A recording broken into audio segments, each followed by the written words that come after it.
doing what they do. And at the same time, it's also important to understand that this is the first time Nordic Black Theatre doing such things, presenting young, talented artists and other people under the African History Week.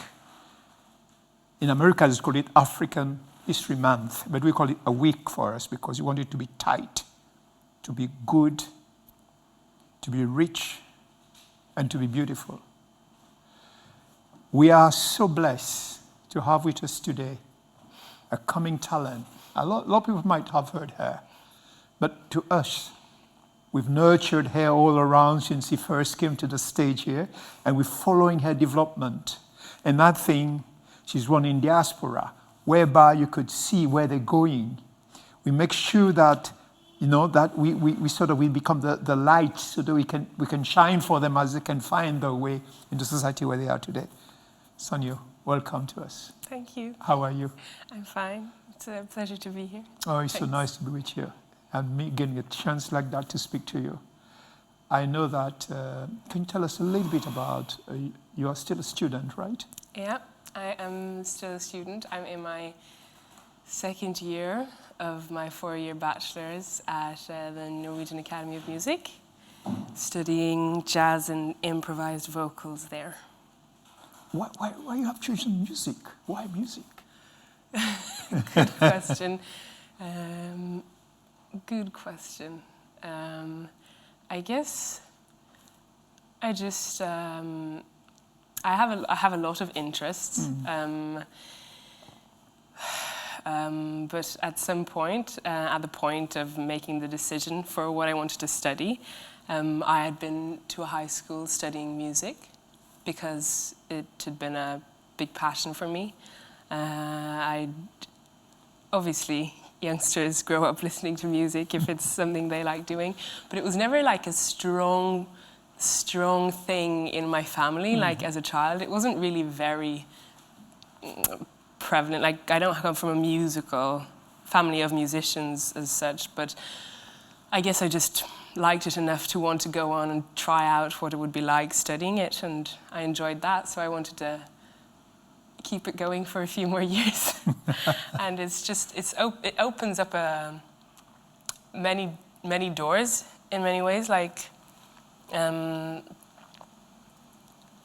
especially I think studying improvisation and jazz music has opened up the way I listen to music and the way I perceive other art forms as well, like also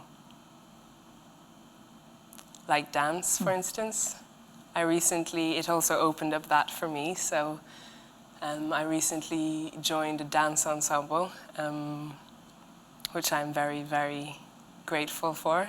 And you meet a lot of great people, like-minded people, who enjoy the same things as you. So I don't know, I'm happy to be there now and... Sort of enjoying yourself. One more time? So like you're enjoying yourself, yeah. Which is a good thing.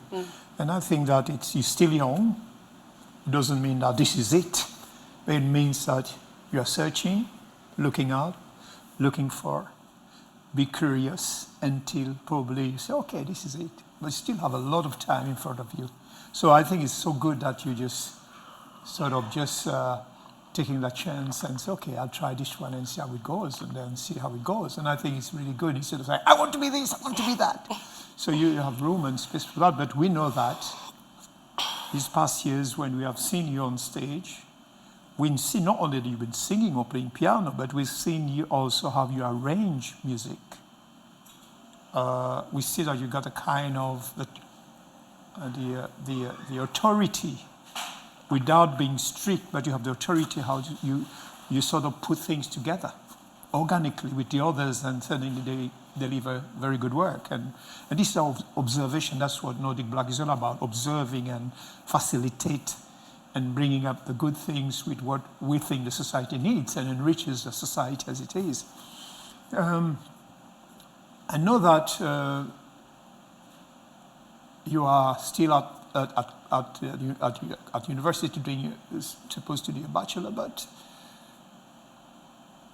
you enroll at the school because you wanted to technically know more about music, or you just thought about, to be able to lift me to where I want to put music, I need to learn the right way? Or why do you choose a school to learn music when you yourself you do a lot of music without having the school scale in front of you? Good point. Yeah, I have asked myself that question, but it's like you're saying. I go to school to learn, and that's why I'm studying music at the moment. Is because I know it's a great place with great teachers who have so much knowledge, and also students with a lot of knowledge. So, like, obviously, lots of my idols never studied music in a school like that kind of way. But I look at it as an opportunity rather than a hindrance or something delaying me or whatever. When I have the opportunity of actually studying something I love that much, I'm just so lucky, privileged to be able to do it. So why not? Why wouldn't I kind of? And I've always, throughout my childhood, I've always loved going to school, so I didn't feel like stopping now. That's nice. But I think it's a very sort of, it's very interesting because you take the opportunity, you like you say, there is, you see the chances, these chances or the possibilities there, and you want to explore it. And you have this is one of the right you have. You explore it and see where it's going to take you. And I think it's very good to cement that sort of a platform already. And I think education is always a must if one want to go beyond.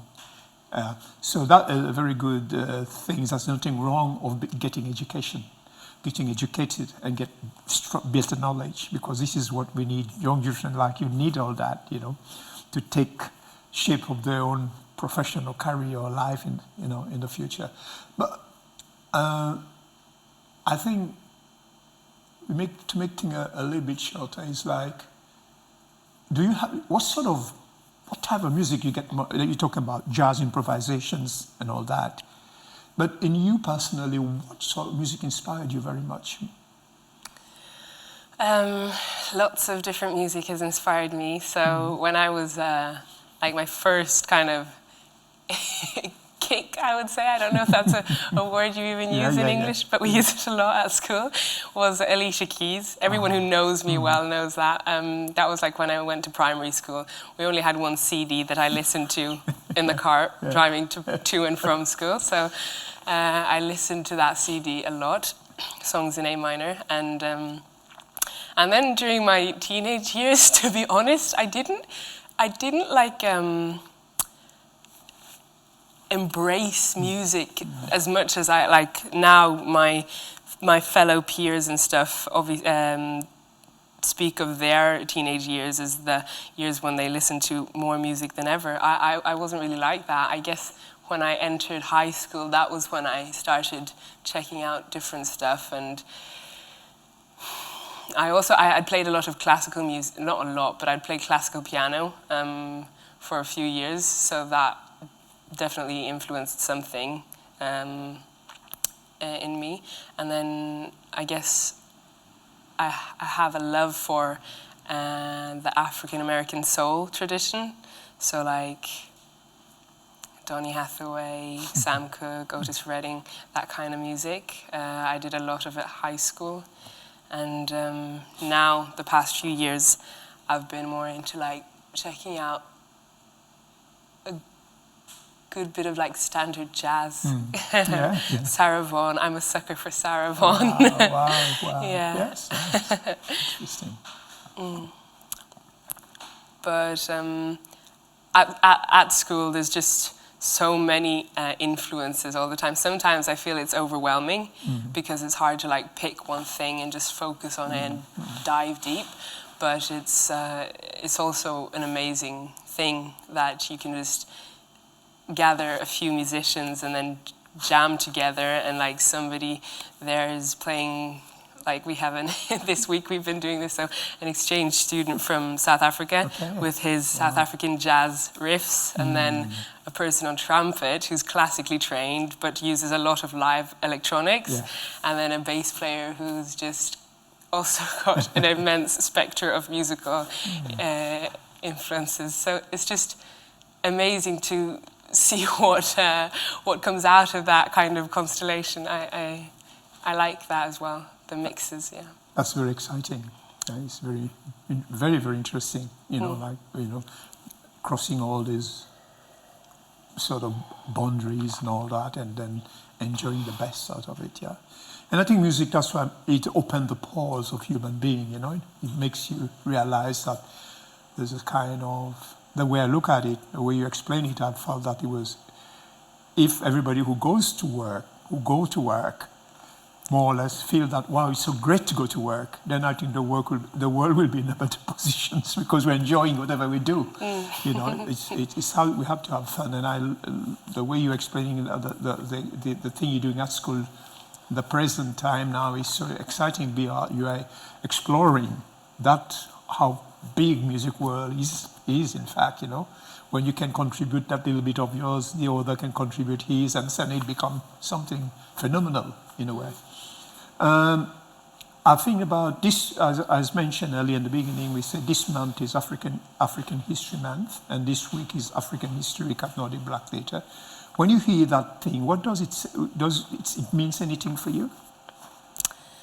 Well, to be completely honest, when I hear that phrase, it's usually Black History. I haven't heard many people speak of it as African History Month or Week. But for me, it means kind of a month dedicated to being, like, self-educating yourself and being conscious and aware of African and Black history, and it's a tradition which obviously stems from, like, the USA, and in a way it's like people would maybe say that it's their history, but at the same time, especially being a musician, being an African, it's definitely a part of my history as well. So one of the songs that I'm going to play is it's a tribute to Clifford Brown, who is a jazz trumpeter, trumpet player. And I just think that the lyrics there kind of say what I believe is that you should kind of give pay tribute to people who have contributed to whatever you work with or whatever you love and have influenced it, although they're no longer here, and although I'm not living the same life that they did or the same struggles that they did, it's giving them praise for whatever they did to affect me. And I think it's important anyway to just be aware of where you come from and what your history is. Yeah, that's nice, because it's good, because I think I call it African History Week, or you can call it Black History Week. The thing is that it was the work of those great Afro-American were never acknowledged before 1976, where those represents suggested as going to be all the contribution that those greats had to be integrated in American society. That's where they started Black History Week, Black History Month. And at the same time, they said it's going to be in February because there's one great African intellectual professor, Frederick Douglass. And I think he was a guy who has contributed so much in the education system, within the community, within the American society, which has suddenly they have discovered that, okay, he's part of the country we all belong to. Why not they've not been given, why not we don't give them that acknowledgement for the work they contributed to the country. So I think this is why it's celebrating. This is also, like you mentioned, the generation coming after, decide that it is important to acknowledge those moments, because we cannot forget that we have a history which has been taken serious, and we want to carry on, sort of embracing that and contributed to that. And I think it's a beautiful way of celebrating that and getting a young generation like you, like the others of me here, to celebrate that moment. Because it's the soul, it's the spirits. The spirit can never die. The spirit enlighten our heart, our soul. So that's why we are living the life we're living today. And I think I appreciate it very much, whatever you've said about it. And I think it's a blessing to be in that room, listen to you, and at the same time celebrating those great moments together. And of course, people watching us, it'll be very nice for them to know that this is not for only entertainment. We're embracing life, we're embracing whatever has been before us. And with the piece that you decided to share with us, that'll be also another gift, and maybe the soul of everybody are listening to that, wherever they are. So, do you have anything specific to say, or you just want to get on and play the song? I don't have anything specific to say at the moment. Yeah. No. So, because this is it, and we've all been waiting for.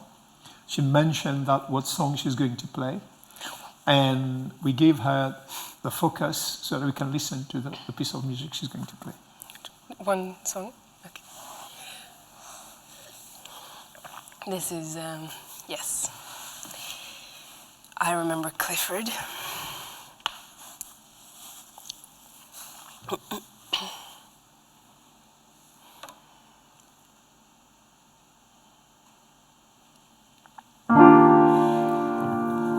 I know he'll never be forgotten.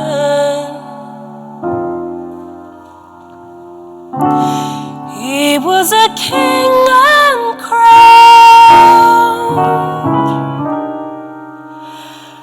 I know I'll always remember the warmth of his sound. Lingering on, I know he's still around. For those who played, they'll repeat him yet. So those who hear won't forget the sound of each phrase, echoing time, uncountable by days. The things he played are with us yet, and they'll endure should time allow. Oh yes, I remember Clifford. I seem to always keep him near somehow. Every day I hear his lovely tone, in every trumpet sound that has a beauty of its own. So how can we say something so real has truly gone away? I hear him now, I always will. Believe me, I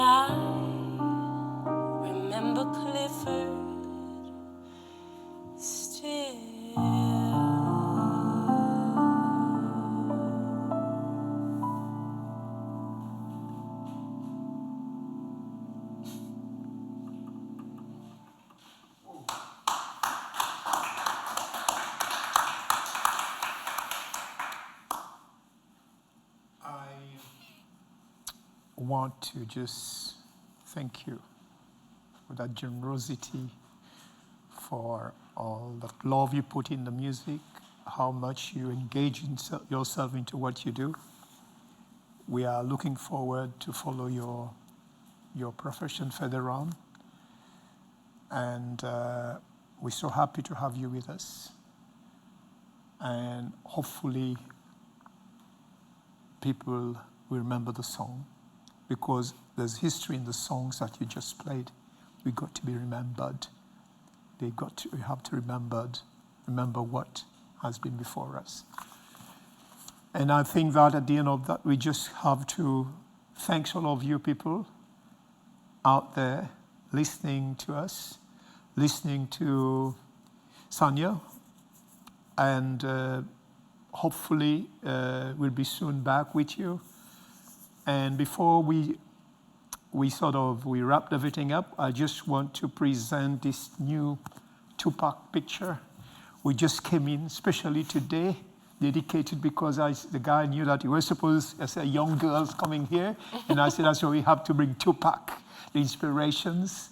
And this picture is made special the first time it's presented here with the artist. The artist's name is Alondo Bernard. And Alondo's, all the pictures we use within this week, all pictures both of Dr. Martin Luther King, Maya Angelou, Malcolm X, has been the work of this Jamaican painter, Alondo Bernard. Thanks, Alondo, wherever you are. Thank you, everybody. We wish you enjoy the week is still there. And remember that the Spirit will be always following you wherever you move. You believe in your own history. And through your history, you can go and meet the present. Never the future, but the present. The future never comes. It's the present we live through. Don't dream too much, but live in reality. Thank you.